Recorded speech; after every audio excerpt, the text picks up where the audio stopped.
Hello, and welcome back to the SteamPunk Junction. I'm your host, the founder, Trevor Parkins Cabarrus. Today, I've come all the way out to Ottawa to interview a very special guest, Professor Gustave Morbeus. Thank you for coming out today. Well, thank you for having me. No problem, it's an honor. It's an overdue project. Yes, it is, very much so. So the first question, which is probably the most important question, how would you describe steampunk? Well, I think I'd like to not describe it. Okay. Is the way I'm going to put it. Fair enough. You see, because steampunk for me is something very broad. Now, there's a lot of discussion I know out there about what it is and what it should be and what it's not and so on and so forth. And so I don't really want to add my point of view to that discussion. Okay. Suffice it to say that for me it's a medium. Okay.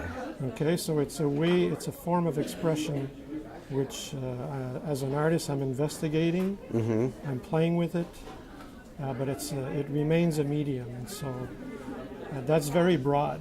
Yes. Very, very broad, and that's the way I like to keep it.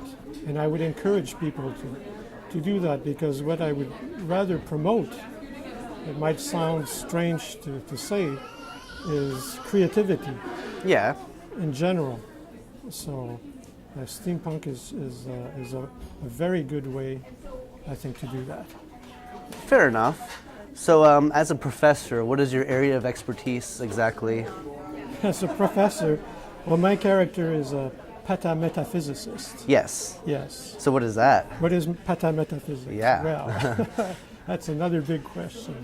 I think a very simple formula would be to say that, everyone knows what physics is. Yes. Essentially, yes. Okay, so we won't get into that. Now, there's also something called metaphysics. Okay. Now, what is metaphysics? Everything that pertains to the extrasensory, anything that has to do with the spiritual, for instance. So supernatural. Supernatural, spiritual. Okay. Those kinds of definition would fall underneath it. And the laws of nature would be one way, one thing that you could say, like, fall underneath that. Okay. Now, what is patametaphysics? Well, it's simply everything else that's not included by the first two. Really? So the imaginary, the fantastic. That kind of reaches out to everything. Absolutely. The absurd. That's what I like to play with, the absurdity of this world. Oh, very interesting. Okay, so there you go. That's patametaphysics. Now, it doesn't exclude the first two. No, it does not. It includes it, but it goes beyond also. But what do you actually? How do you make use of this expertise? Like, I've seen that you have a wonderful bicycle you take around.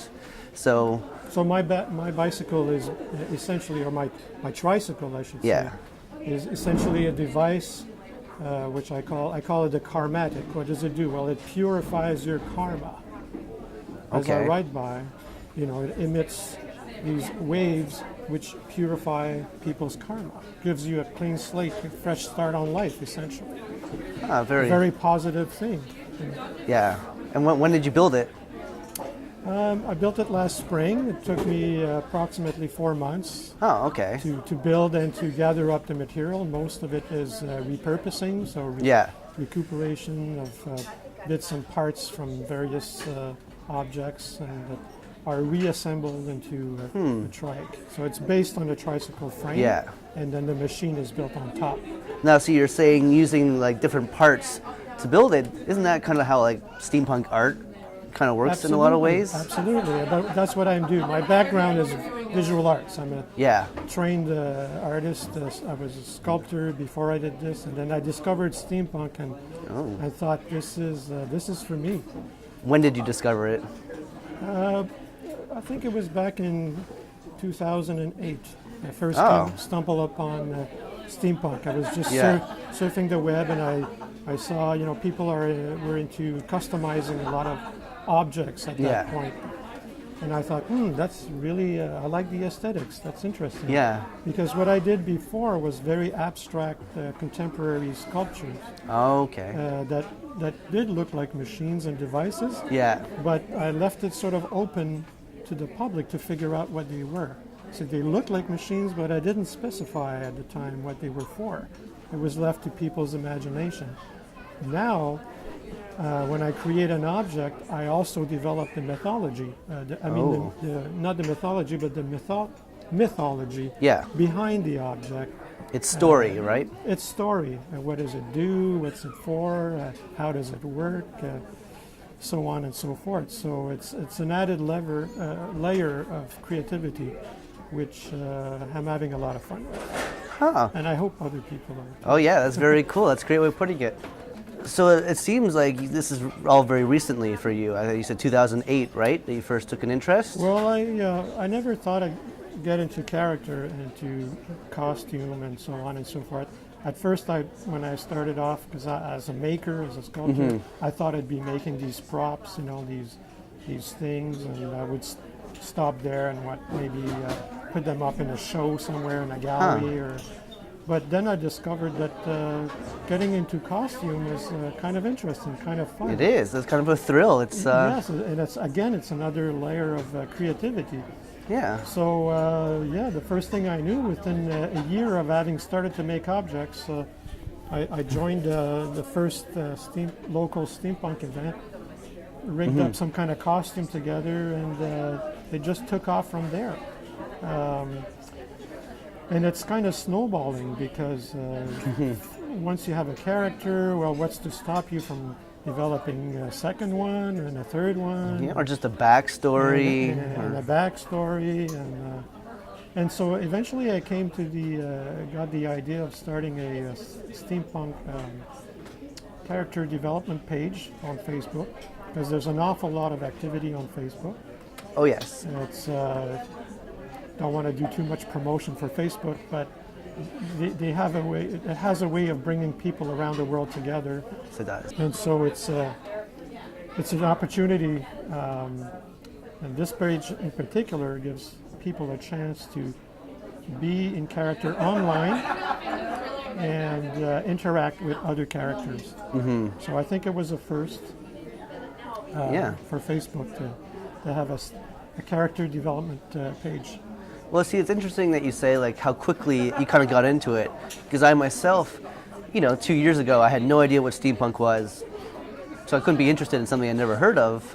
But once I discovered it, suddenly it's like, oh, I want in on that. I bought the vest. I got so involved. It kind of seems the same for you. Yeah, I guess for me, I ramped up fairly quickly because of my background and the fact that I was an artist.